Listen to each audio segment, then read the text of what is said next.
It's always a sad day when an airline closes. Doesn't matter if it's a flag carrier or a low-cost carrier. But today we got news from Qantas that their low-cost arm, Jetstar Asia, is set to close by the end of July 2025. So why is this happening? What does this mean for the future of the Qantas Group? How will this affect travelers going forward? Let's take a deeper dive. Jetstar Asia was launched in 2004 as a joint venture between Qantas, Singapore-based investment company, and Temasek Holdings, a company owned by the government of Singapore. After 2 decades, Jetstar Asia has announced that it will be winding down its operations.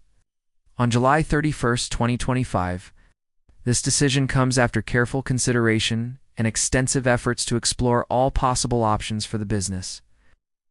Jetstar Asia has been no stranger to turbulence throughout its 2-decade history. Despite its strategic location in the heart of Asia and its potential for growth, the airline has faced numerous challenges that have threatened its very existence. One of the biggest setbacks was the grounding of the entire fleet of 19 Airbus A330s in 2017 due to an engine defect. This unexpected event not only disrupted the airline's operations, but also resulted in significant financial losses. Additionally, the COVID-19 pandemic dealt a devastating blow to Jetstar Asia, forcing the airline to reduce its workforce and scale back its operations. Despite these challenges, Jetstar Asia has shown resilience and adaptability, implementing cost-saving measures and adjusting its route network to align with market demands. However, in light of recent developments, including escalating operational costs and increased competition in the low-cost carrier industry, Jetstar Asia has found it increasingly difficult to remain financially viable. As a result, the airline's management has made the difficult decision to wind down operations, citing substantial and sustained losses as the primary reason. In a statement released by Qantas, the group's domestic and international CEO, Stephanie Tully, said, "This was a very tough decision and not one that we've taken lightly. However, with really high cost increases and pressure on our pricing, continuing to operate Jetstar Asia Pacific in its current form is simply not sustainable. It's clear that Jetstar Asia has been struggling financially, and the decision to wind up operations is a necessary step to ensure the long-term viability of the business. While it's unfortunate that the airline won't be able to continue serving its customers, it's important to remember that the decision was made after careful consideration of all available options." Jetstar Asia has faced many challenges throughout its history, and the recent financial difficulties are just the latest in a long line of obstacles. However, the airline's management has shown resilience and adaptability in the face of adversity, implementing cost-saving measures and adjusting its route network to align with market demands. Unfortunately, these efforts have not been enough to overcome the recent challenges posed by escalating operational costs and increased competition. The decision to wind up Jetstar Asia is a disappointing development for the airline industry. Jetstar Asia has been an important player in the market, and its closure will leave a gap that will be difficult to fill. However, it's important to remember that Jetstar Asia has made a significant contribution to the industry during its time in operation. The airline has helped to make air travel more affordable and accessible for millions of people, and has played an important role in connecting the region. The closure of Jetstar Asia is a reminder of the challenges facing the airline industry. The industry is highly competitive, and airlines are constantly under pressure to keep costs low and revenue high. In addition, airlines are also subject to a wide range of external factors that are beyond their control, such as changes in fuel prices and economic conditions. As for what happens next, Jetstar Asia will continue to operate a limited schedule through the peak summer travel period. Customers who have booked travel after July will be contacted and offered the option of a full refund or rebooking on an alternative flight. Qantas has stated that they understand this news will be disappointing for customers, and they apologize for any inconvenience caused. They are committed to providing affected customers with as much support as possible during this time. So what does this mean for the Qantas Group?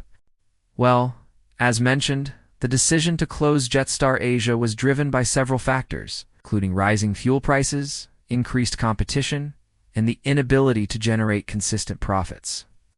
Over the past few years, Jetstar Asia has been operating at a loss, and it's clear that the airline was not on a sustainable path forward.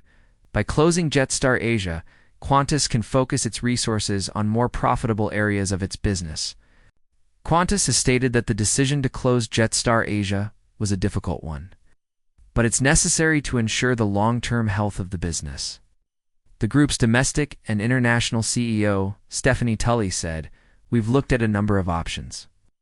But in the current environment, this is the right decision for the Qantas Group." The closure of Jetstar Asia is part of a broader strategy by Qantas to simplify its business and focus on its core operations. The airline group has been streamlining its network and has recently announced plans to cut costs and improve efficiency. But what about the employees of Jetstar Asia?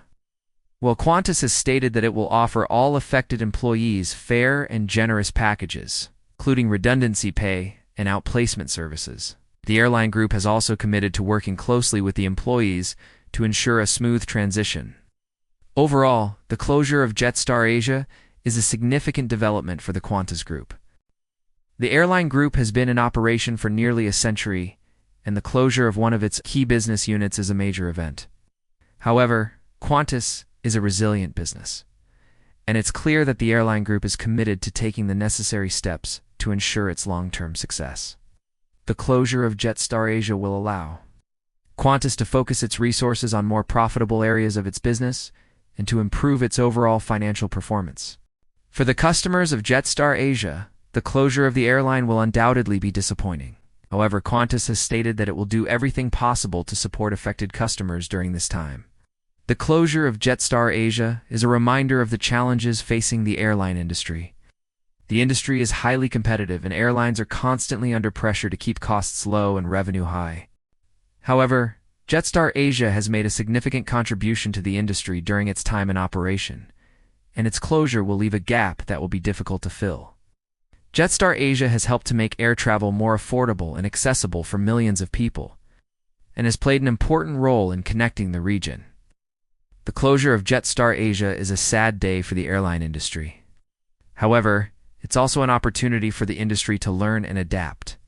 The airline's management has shown resilience and adaptability in the face of adversity, implementing cost-saving measures and adjusting its route network to align with market demands.